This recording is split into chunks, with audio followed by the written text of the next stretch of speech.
My financially dependent sister tried to sabotage my wedding for my inheritance, but my fiancé had other plans. My sister, Clara, has always been the golden child, the one our parents doted on, excused, and funded. I, 32, female, am the older sibling, but you wouldn't know it from the way our family dynamic played out. Clara, 30, female, has never held down a stable job, instead bouncing from one passion project to another, all underwritten by our parents. These projects range from an organic dog treat bakery that lasted 3 months to a spiritual healing consultancy that somehow involved expensive crystals and tarot card readings. Each venture, predictably, failed, leaving our parents to pick up the financial pieces, and Clara to bemoan the world's inability to appreciate her unique talents. I, on the other hand, have always been the responsible one, the one who worked hard, saved diligently, and pursued a stable career in finance. I put myself through college, paid off my student loans, and bought my own modest apartment. While my parents were busy subsidizing Clara's latest whims, they often overlooked my achievements, or, worse, subtly hinted that I should be sharing my good fortune with my less lucky sister. It wasn't overt, but it was there in the casual comments about how Clara was struggling, how I was so stable, and wouldn't it be nice if I could help her out a little. I always brushed it off, knowing that any financial assistance I offered would simply disappear into the abyss of Clara's latest, ill-fated scheme. A few years ago, our maternal grandmother passed away. She was a remarkable woman who, despite her quiet demeanor, had a shrewd business sense. She had always been fond of me, appreciating my practical nature and my ambition. In her will, she left me a substantial inheritance, a trust fund that would mature on my 35th birthday, containing a sum that would genuinely change my life. She left Clara a significantly smaller, though still generous, amount, with the stipulation that it could only be accessed for educational purposes or to start a legitimate, registered business with a detailed plan. Grandma, it seemed, knew Clara better than anyone. When the will was read, Clara was, predictably, furious. She felt slighted, claiming Grandma had always favored me and that it was unfair. Our parents, ever eager to placate Clara, tried to convince me to share my inheritance with her. They argued that it was too much for one person and that Clara needed it more. I firmly refused, explaining that Grandma's wishes were clear and that I intended to honor them. This created a rift between me and my parents, one that only widened over time. Fast forward to a year ago, when I met David, 34, male. David is everything I ever wanted in a partner: kind, intelligent, ambitious, and incredibly supportive. We connected instantly, and our relationship blossomed rapidly. We shared similar values, a love for quiet evenings, and a mutual respect for each other's careers. After a whirlwind romance, David proposed, and I, overjoyed, accepted. We started planning a modest wedding, nothing extravagant, but a beautiful celebration with our closest friends and family. Clara's reaction to my engagement was, initially, surprisingly subdued. I braced myself for a barrage of passive-aggressive comments about how I was settling down too fast or how marriage was such a patriarchal institution, but she simply offered a lukewarm congratulations. I should have known better. Clara's silence was always a prelude to something far more dramatic. The wedding planning proceeded smoothly, or so I thought. David and I were covering most of the costs ourselves, with a small contribution from his parents. My parents, still smarting from my refusal to share my inheritance, offered a token amount, significantly less than what they had spent on Clara's various business ventures. I didn't mind. I preferred to have a wedding that reflected our values, not one dictated by my parents' desire to maintain appearances. A few months before the wedding, I started noticing strange things. Vendors would call me, confused about changes to our booking that I hadn't authorized. The florist had received an email requesting a complete redesign of the flower arrangements, opting for a much cheaper, simpler bouquet than the one I had painstakingly chosen.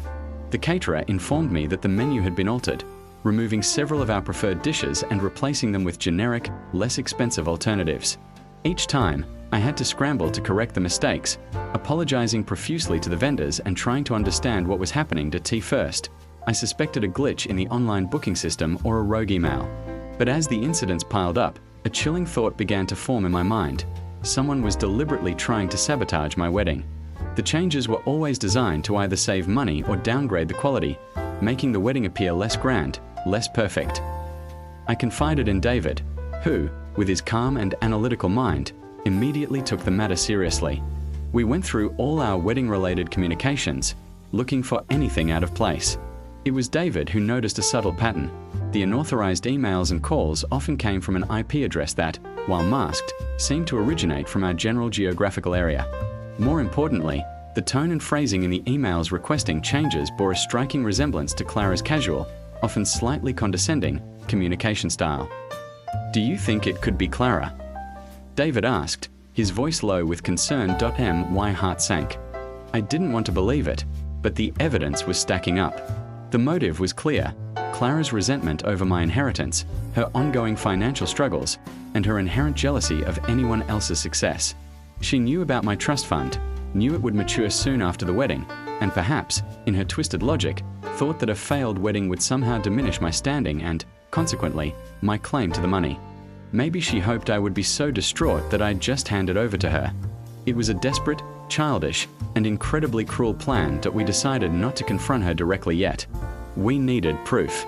David, being the tech-savvy individual he is, installed some tracking software on our wedding planning accounts and set up alerts for any unauthorized access or communication. He also started discreetly asking questions among our mutual friends, trying to gauge Clara's recent activities and her mood regarding the wedding. A few weeks later, the trap was sprung. An email was sent to our wedding photographer, requesting a cancellation. The email, sent from a burner account but with a distinct writing style, claimed that the couple had decided to elope and no longer required their services. The photographer, a meticulous professional, immediately called me to confirm. Before I could even respond, David received an alert: unauthorized access from an IP address traced directly to Clara's apartment. "That's it," David said, his jaw tight. "We have her." The next day, David and I arranged a meeting with our parents and Clara. We sat in the living room, the atmosphere thick with unspoken tension. My parents looked bewildered, Clara oddly smug. "Clara," I began, trying to keep my voice steady, "we know you've been trying to sabotage our wedding." Her smug expression faltered for a second, replaced by a flash of anger. "What are you talking about? Are you crazy?" "We have proof," David interjected, his voice calm but firm. He then proceeded to lay out the evidence: the unauthorized emails, the IP address tracking, the consistent pattern of changes, and the final cancellation attempt with the photographer. He even showed them screenshots of the emails, highlighting the linguistic similarities to Clara's usual writing. My parents looked from David to Clara, their faces a mixture of disbelief and growing horror. Clara, cornered, finally broke. She started yelling, spewing accusations, claiming we were ganging up on her, that we were always trying to make her look bad. She even went so far as to accuse me of fabricating the evidence to frame her, all because I was jealous of her creativity and free spirit. "You always get everything, Sarah," she shrieked, tears streaming down her face. "Grandma loved you more. You have a good job. You're getting married. It's not fair. You were supposed to give me your inheritance. You were supposed to help me." My parents, finally seeing their golden child for what she truly was, were speechless. The years of enabling, the excuses, the financial support, it all came crashing down. My mother started to cry, her dream of a perfect, harmonious family shattered. My father, usually so stoic, simply stared at Clara with a look of profound disappointment. "Clara," he said, his voice barely a whisper, "how could you do this to your sister?" Clara, still caught in her victim narrative, doubled down. "It's your fault. You always favored Sarah. You never supported my dreams." This was the turning point.